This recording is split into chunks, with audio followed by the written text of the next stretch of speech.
In the autumn of 1932, Ukraine was starving. Across one of the richest agricultural regions in Europe, fields were still capable of producing enormous harvests. Yet inside thousands of villages, families were running out of food. Bread was disappearing. Animals were disappearing. People were becoming too weak to work.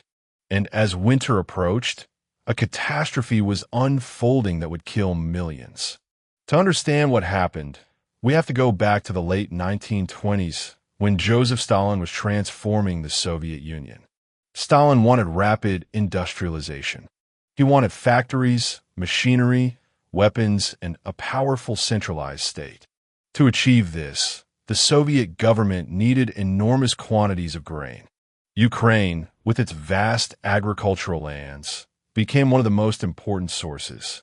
Stalin's answer was forced collectivization.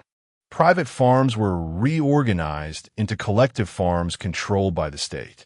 For generations, Ukrainian peasants had worked their own land, raised their own animals, and stored grain for their families.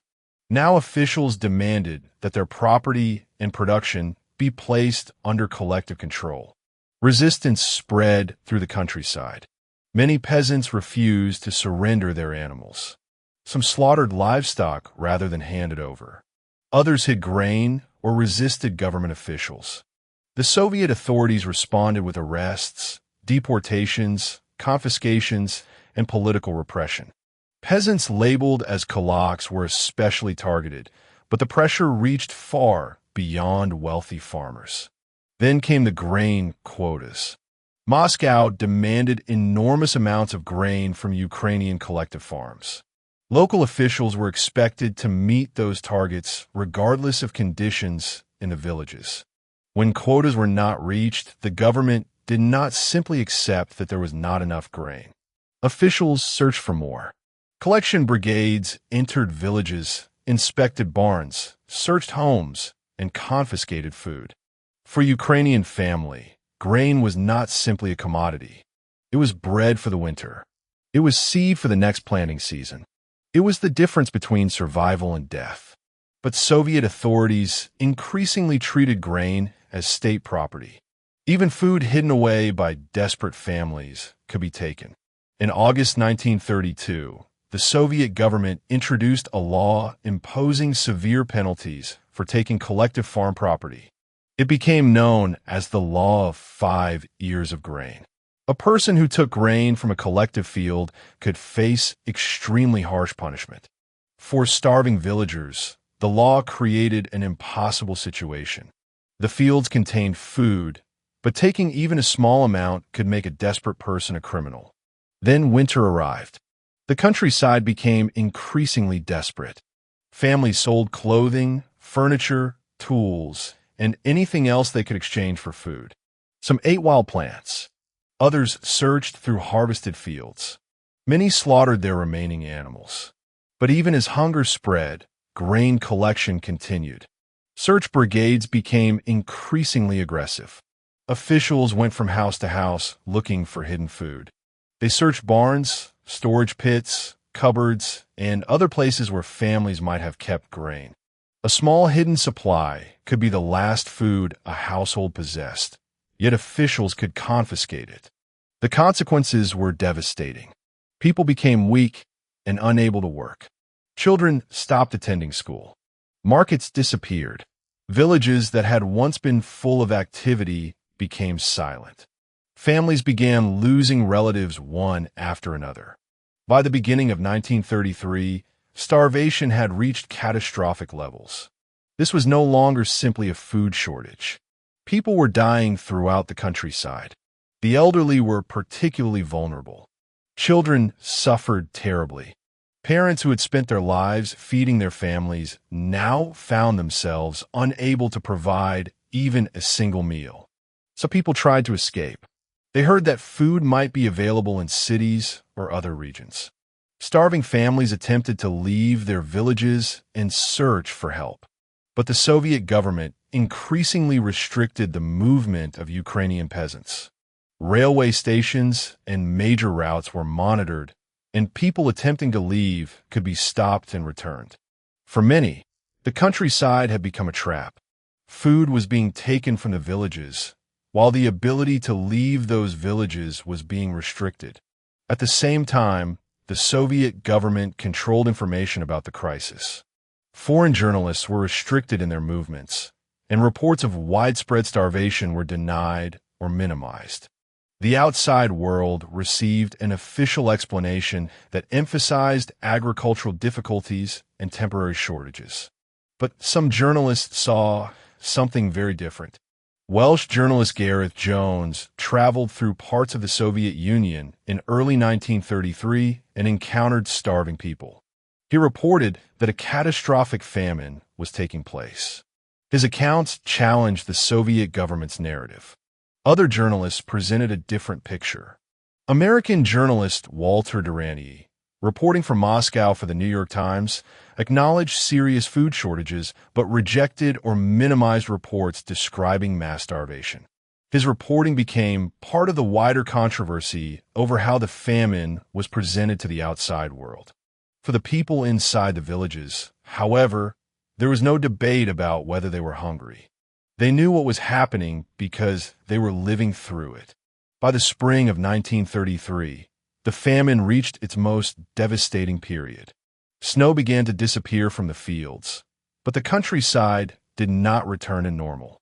Houses stood empty. Roads became quiet. Schools had fewer children. Entire families had disappeared. The dead could not always be buried immediately. Survivors were often too weak, and communities had lost so many people that normal life had almost completely collapsed. The tragedy is difficult to understand through statistics alone.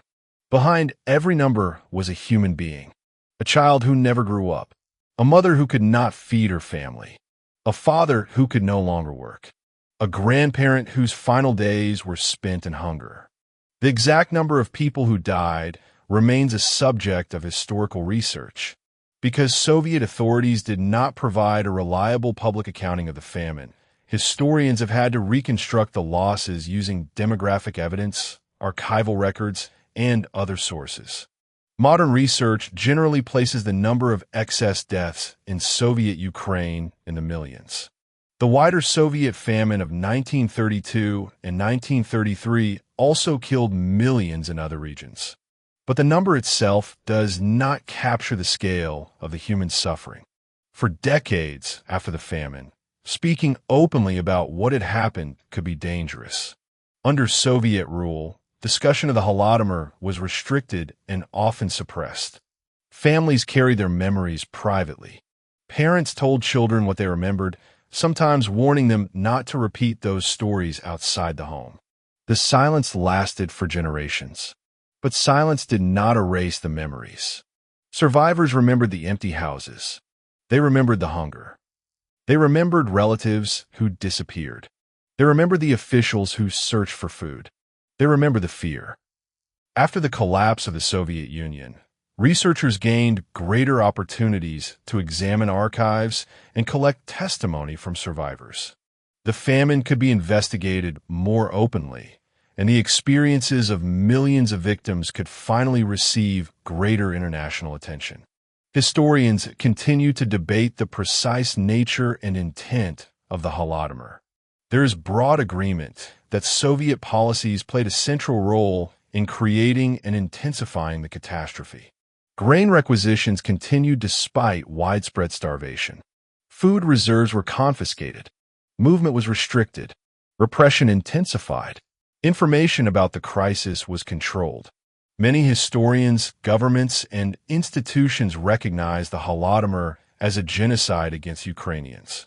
Others emphasize that the wider Soviet famine affected several regions and nationalities beyond Ukraine. The historical debate over terminology and intent continues, but the human catastrophe itself is beyond dispute. Millions died, and their deaths were connected to policies imposed by a government that had enormous power over agriculture, food, movement, and information. The Holodomor was more than a story about hunger. It was a story about power and what can happen when political goals are placed above human survival. It was also a story about silence. A government could control newspapers. It could restrict journalists. It could control the movement of starving people. It could confiscate grain from the countryside. It could deny the scale of the disaster, but it could not completely erase the memories of those who survived. Today, the Holodomor remains one of the darkest chapters in Ukrainian history. Memorials, testimonies, photographs, documents, and family stories continue to preserve the memory of those who died. The Ukrainian fields that once produced enormous harvests became associated with unimaginable suffering. And that is perhaps the most haunting contradiction of the story. The land was capable of producing food. The people who worked that land knew how to grow it. Yet millions were left without enough to eat. The harvest continued to matter to the Soviet state. But for millions of Ukrainian families, the harvest became a symbol of what they had lost. The Holodomor remains a warning about the consequences of unchecked political power, forced economic policies, repression, and the deliberate suppression of truth. Millions of lives were lost. For decades, many of those deaths were hidden behind official language about agricultural difficulties and failed harvests. But history eventually remembered what official statements tried to conceal. The fields remained. The villages remained. The memories remained. And the story of the people who died during the Holodomor continues to be told.